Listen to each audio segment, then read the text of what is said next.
Hi, my name is Shani Richards, and I'll be sharing a testimony about how God stepped into my life and healed a very important relationship.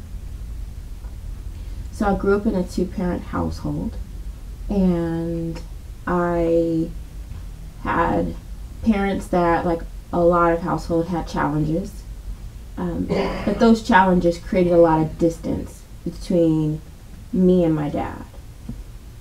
And because I held on to a lot of things that weren't necessarily between him and me directly, but what I saw happening between him and my mother, just being a child and loving their mom and really wanting to, feel secure, I really just allowed that to create distance between me and my dad. And so that carried on into adulthood.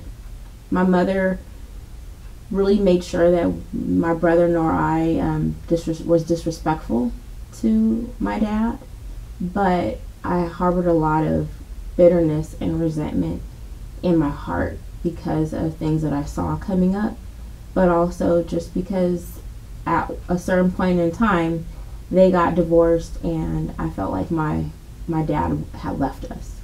And that level of abandonment and frustration really kind of just took over, and I started to see him in a way that wasn't always how he actually was, but was definitely what I was holding on to. I do have to say that God was so gracious to me. He had me surrounded by really godly men. That includes Rudolph Taylor, Harry Griffin Sr., and Christopher Joy. Three important people in my life at different times in my life who have stood in the gap for the time when my father wasn't in my life. And my godfather, Emil Ransom, was someone who played that father role over the years and just provided a lot of guidance and love and just input into my life. And so I have to say that looking back, God didn't leave me without, but I felt there was something missing. And at a certain point in time in my life, I told God that that was the one thing he couldn't do, was to give me my dad, because I just felt like the situation was so far gone.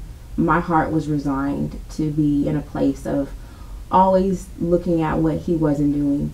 And so I just told God it was too big, it was too much, and that was the one thing he couldn't do. He could give me someone else's dad, he could give me a fill-in dad, but he couldn't give me my dad. And I wasn't just saying that in defiance. I was really hurt and vulnerable. I wanted my dad. I always felt like I was borrowing somebody else's dad, and so I wanted my own dad, and I think I left it at there. I left it at an impossible situation. And I think I was just resigned to live with it that way. Then I had a daughter.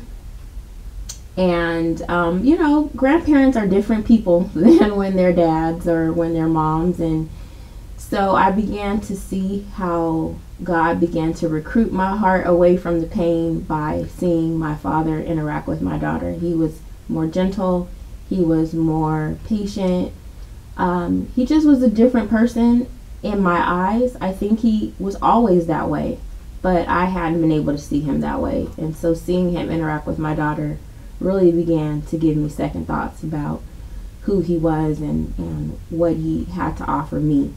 And I have to say, my dad was a very humorous person, a very intelligent and just jovial person.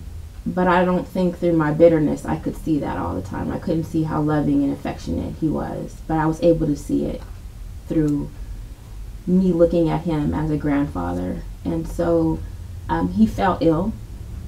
He was suffering from some diabetes complications, and as God would see fit, I was in a position to be his the decision maker in his medical concerns. God just positioned everything where I was traveling from Stockton to Palo Alto, as other family members had done in the past, but this was my season to be there for my dad. My brother was away, and him and my dad were really close. But here I am, the daughter who was the polite, respectful daughter, but in a position to be there for him. And I just really thank God for that, because looking back, that is one of the things that brought us closer together. Me taking care of him, me seeing him in a vulnerable place, and really just stepping up to make some hard decisions and really be there for him. And during that time, God finished the work that he had started through some previous encounters, and just brought me back into a place where I could be a daddy's girl. And I wasn't ready to let go of him, but God brought peace to me, because he eventually did pass away from his diabetes complications, but I was able to be there. I was able to love him, forgive him, encourage him to forgive himself, lead him back to the Lord. And I was able to restore my relationship with the Lord, because I had been holding on to unforgiveness, and eventually let all of that go. So I just thank God, because it's only him that could have done it.